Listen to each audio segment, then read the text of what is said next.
guys, and welcome back to another episode of your Brains Coach podcast. My name is Angela Shurina. I'm your host, I'm your Brains Coach, and it is my job here to bring to you all the best, recent, cutting edge, most effective, useful, and also time and cost saving brain body tools so you could take better control of your brain, of your body, look, feel, and do your absolute best, and create the exact life experience that you want. Today, folks, as you guessed, it's Monday and we are talking about exercise. I just finished my workout and every time I finish my workout, I almost have to rush to some writing device or some recording device because I always have so many ideas in my head about what I need to create, to do in the upcoming day, in the upcoming week. That's of course if I the day before or a few days before think about different problems or different challenges or things that I want to create or work on. And when I exercise, I kind of obviously disconnect from learning or reading or thinking. I just listen to the music and I exercise, and then during the exercise and right after, I have so many ideas just flooding my brain, like the idea for this podcast episode, for example, and how exercise is almost a must if you are an entrepreneur wanting to move things forward, wanting to create challenging, innovative things in this world. If you're a VC or any sort of decision maker, leader who wants to create the best possible solutions and make the best possible decisions and being and staying in your most powerful mental, emotional, physical state, any developer, any creative person, you have to take care of your brain. And it just happens this way that our brain absolutely loves movement and exercise. In fact, they say that one of the brain's primary purpose to evolve was to make us better movers so we could get better resources to survive and thrive and procreate and dominate life. So brain works better after exercise. And although some people say, well, it doesn't matter when you exercise as long as you do, there is some truth to that, of course. But also, when do you need your best work? When do you need your best ideas? When do you need your best self? Probably for the day ahead, when you interact with other people, when you try to move your ideas forward, when you work on solutions, when you want to make a change, you want to make a difference. That's probably when you need your brain to be at its best. Isn't that true? And let me read you something about what the exercise does to your brain. First of all, it boosts some of the most powerful neurotransmitters in your brain. Neurotransmitters are those messenger molecules that your neurons, nerve cells in your brain use to communicate, to transmit information, and to get anything done, honestly. So dopamine is one of those messenger molecules, and it is boosted, and it loves exercise. And how does dopamine make you feel? I'm reading this from Psychology Today, one of the most reputable online editions about psychology and anything that our mind and our brain do together. So dopamine causes you to want, desire, seek out, and search. It increases your general level of arousal and your goal-directed behavior. Dopamine makes you curious about ideas and fuels your search for information. So dopamine, folks, it's not some pleasure molecule, not even just molecular motivation. It makes you better at learning. It boosts your curiosity for things, for searching for answers. It makes you a result, solution-oriented and seeking kind of person. It also people with higher levels of dopamine seem to have much higher confidence and drive and motivation. Don't you need all of that plus the creativity and learning aspect of it for your day, for every day? That's why I almost every day well, not almost, but probably unless I'm sick or not feeling well, or there is something like at 5 a.m. in my calendar, I always make sure to get some movement, some exercise to get that dopamine flow, but not just dopamine. So what else does exercise do to our brain? Blood flow increases. Your brain is exposed to more oxygen and nutrients. I'm reading from some other resources online. Exercise increases the release of beneficial proteins. These nourishing proteins keep brain cells healthy and promote growth of new neurons. And folks, for the brain, growth of new neurons means everything works better, from your prefrontal cortex that analyzes all the information and makes all the decisions and creates all the ideas, to all the other parts of your brain just work better.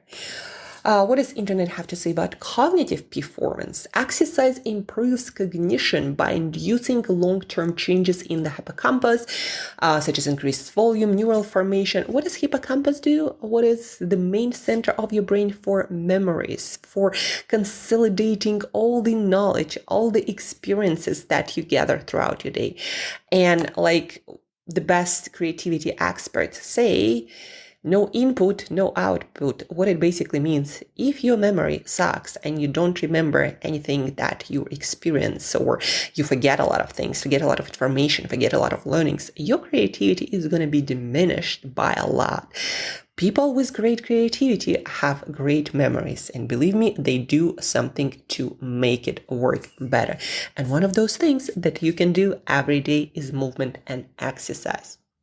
So now that you know that exercise and movement is so amazing for the brain, that's why I always say, if you're an entrepreneur, if you're a VC, if you're a leader, if you are a developer, if you are passionate creative, do exercise in the morning to supercharge your day, because that's when you need it, not at the end of the day when it's time to sleep. That's why probably a lot of people who exercise in the evening, they say, well, I'm so much more creative at night. Well, guess what? Maybe that's because you move more in the second part of your day. But then, of course, I work with a lot of entrepreneurs, a lot of business owners and VCs and leaders on all the different, like in all the different areas and sectors like sustainability. I work with creatives also.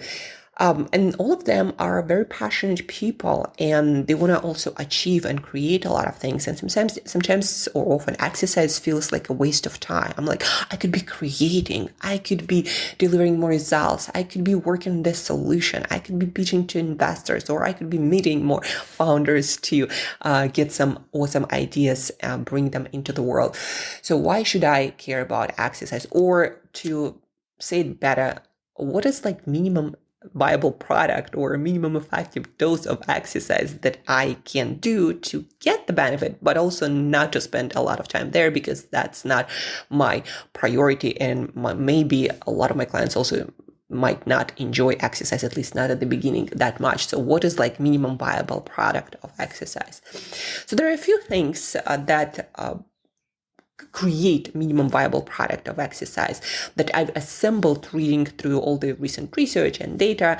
And stay tuned. Just about now, you're going to learn what are all of the hacks that you can use to make exercise more part of your life than additional time spent, or maybe for some of you it's considered wasted. Like, how can you hack exercise to get more of it without actually doing more of it? Stay tuned. By the way, folks, if you are finding value in this podcast, please do share this podcast with one other person, at least one other person a day, or review and rate our podcast, because only you can help me to spread this podcast to different people, to more people, to all the creatives and passionate entrepreneurs who might be needing tools to create the best work in this world, to change the world. So please do share, help others to shine their genius and change the world. So now share, don't forget to share and reach out with questions, Angela@brainbreakthroughcoach.com, or if you'd like to work together. Now back to the practicality of exercise that is so amazing for your brain, for your creativity, for your making solutions happen, making your best decisions. So how can you hack it? Well, first of all, let's get to step count. You need to be making those steps. So what research shows, in order to stay healthy, prevent all kinds of cardiovascular and cognitive, yes, even your brain, and more so your brain will suffer if you are inactive. And so you need to get those steps in. And the research shows, so I'm reading to you from Scientific American, another very reputable resource that analyzes a lot of data and research and tells us, okay, this is what we do, or this is how we think about that as scientific community. So based on research, the result, some movement is good and more is better, but the benefits taper at some point, meaning so some is good, more might be better, but the benefits, at some point just stop. Your personal peak depends on your age. People younger than 60, and that is most of people listening to this podcast, should indeed walk 8 to 10,000 steps a day to get the best benefits in terms of life expectancy and cardiovascular health, and also life quality, folks, believe me. People older than 60 show the most benefit between 6 and 8,000 steps. So for the majority of you, folks, listeners, 8 to 10,000 steps a day. And that is about 1 hour, 40 to 50 minutes of walking, of movement. They also say that 7,000 to 9,000 steps a day is roughly equivalent to 150 actually to 300 minutes of brisk walking each week.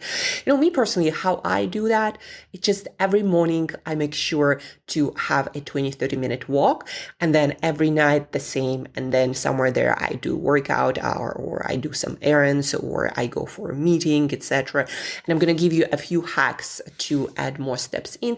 But just remember, have 30 minutes to 30 minutes walks, and I'm going to tell you how you can make them productive in a minute.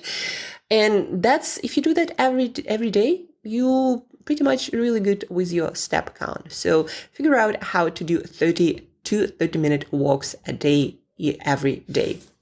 And I'm going to help you to figure it out in a moment. So 8 steps is your absolute minimum.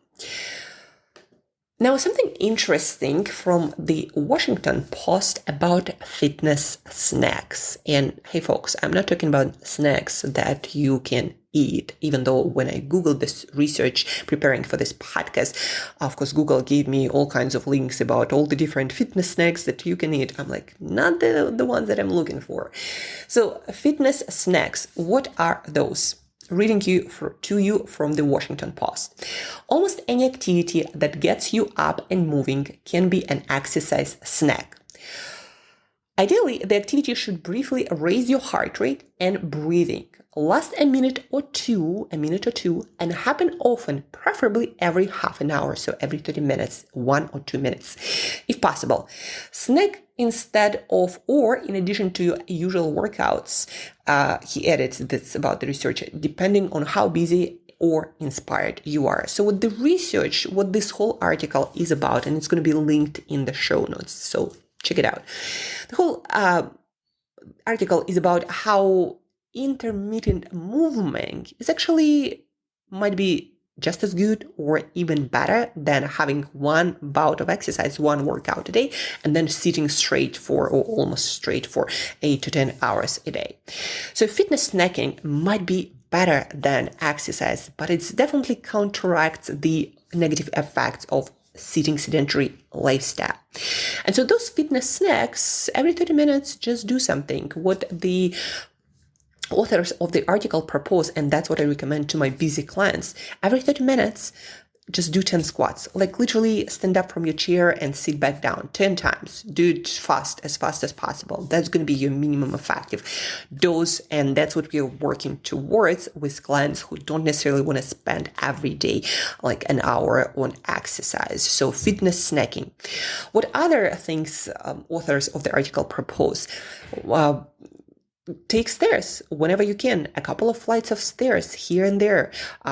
What I propose to my clients, get off the elevator a couple of flights of stairs sooner. So if you need to go to the 10th floor, get off on the 8th floor and walk the rest. Do the same on the way down.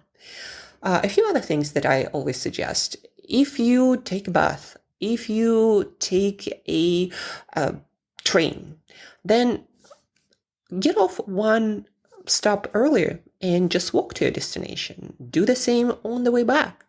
Also, you don't have to stand still or sit at the bus or train station. Walk up and down. If they have stairs, they probably do close by, then walk the stairs or walk back and forth. Or when you're on a train or on a bus, if the space allows, maybe walk or at least stand.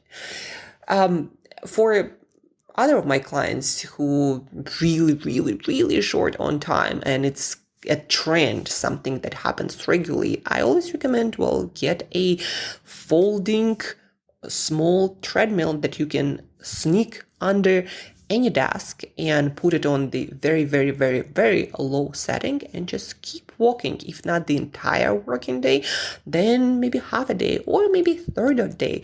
It's still better.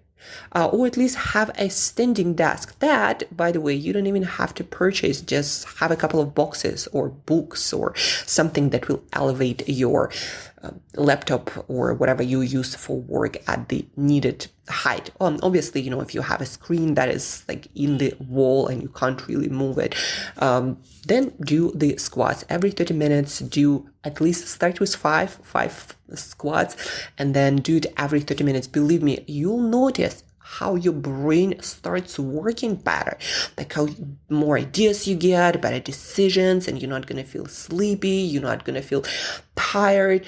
So fitness snacks, one of the trendiest, the most effective strategies to use if you're a busy person, but you don't want to compromise your brain performance and your health and your fitness. They actually made some of the people participating in the studies do these squats from their office chairs every 30 minutes. And I believe after 3 months or something, their cardiovascular fitness improved, their leg strength improved. So don't underestimate those fitness snacks. And to share with you my personal experience, I don't always go to the gym for that long. I don't even exercise that much, but I do those fitness snacks like a religion. I've been doing them for the past, 10 years. And that's when people ask me, how do you stay that lean? It's not even that I'm that strict with my diet or my calories, or I'm doing some super pumped workouts. No. I just do this fitness snacks, although for me, because most of the time I work from home, it's a lot of squats and then jump squats. If I'm working from a co-working space, I go to the bathroom more often and do squats and jump squats there, sometimes even push-ups, and then I wash my hands, etc. So I do all of these movements every 30 minutes, especially when my brain is like having hard times coming up with ideas, solutions, or I've been working on this piece of writing or presentation for quite a while. So I just keep moving, and that keeps my brain grooving. One of the things of Jim Quick, famous brain coach, he has the saying, when you move your brain, when the body moves, the brain grooves. And that's kind of true and based on really good data.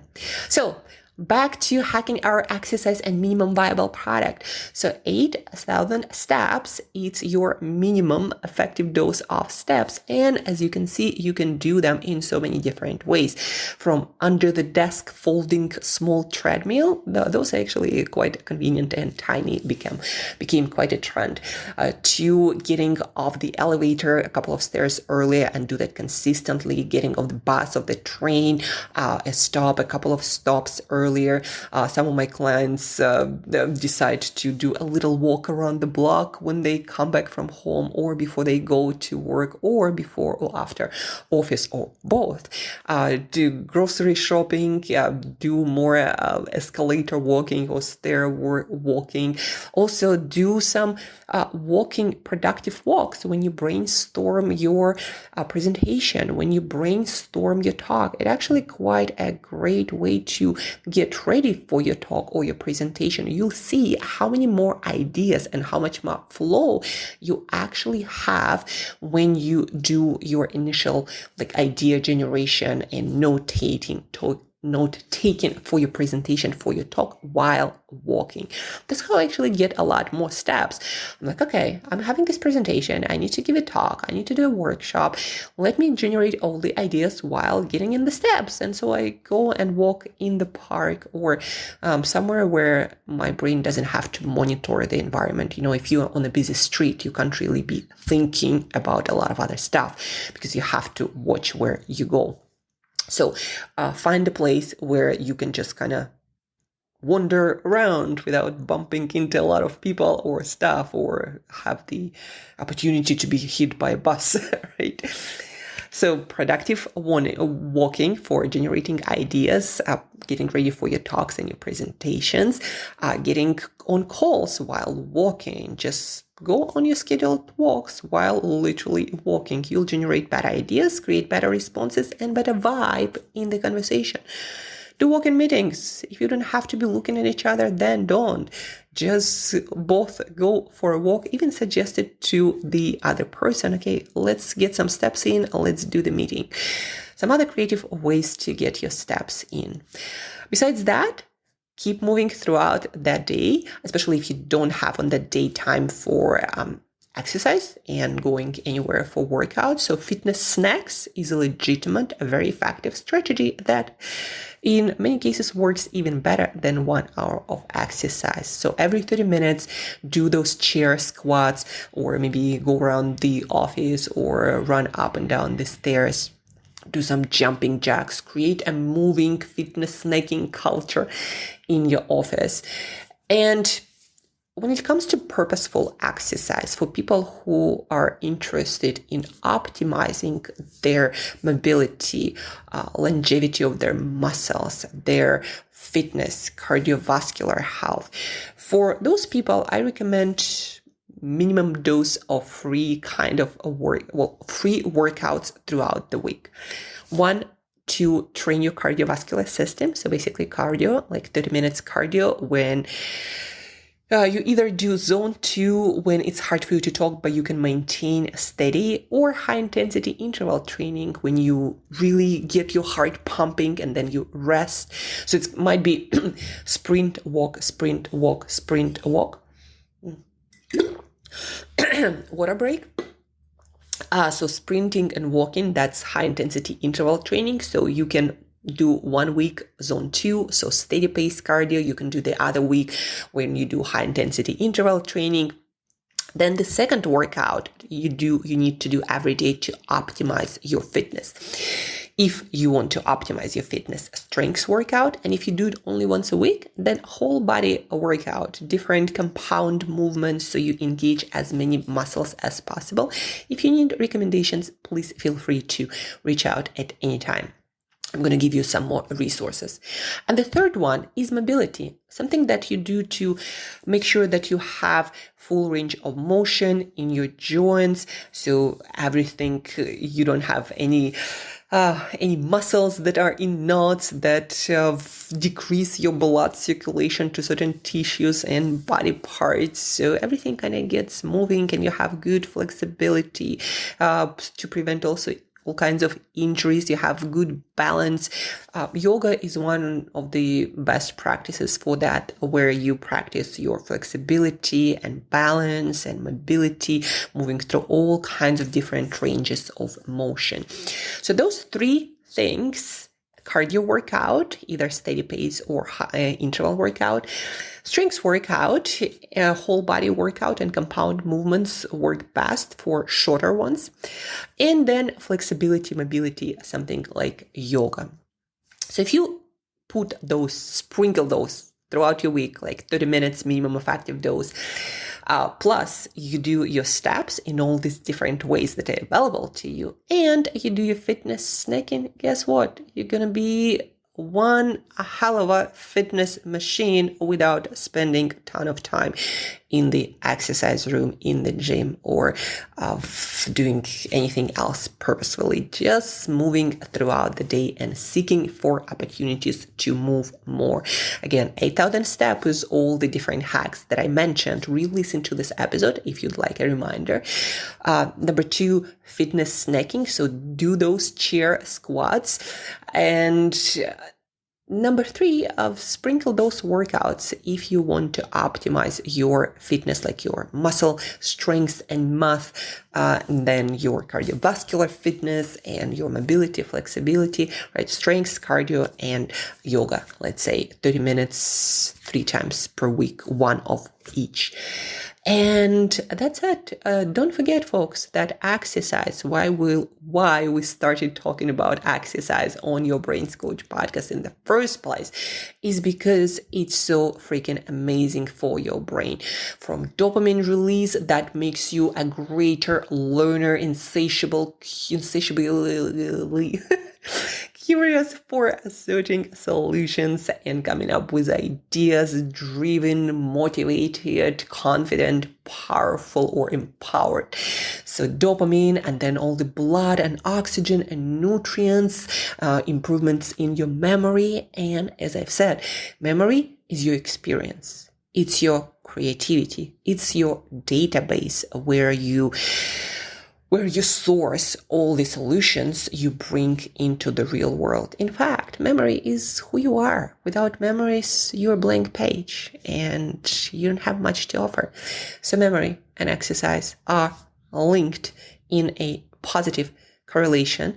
So please do exercise if you want to be an awesome creator, solution-oriented entrepreneur, developer, creative VC, decision maker. So exercise. And these are all the ways you can hack exercise based on current research. Don't forget to share, rate, review, and thank you guys for listening. Thank you for tuning in, and I'll talk to you very soon. Have an awesome week.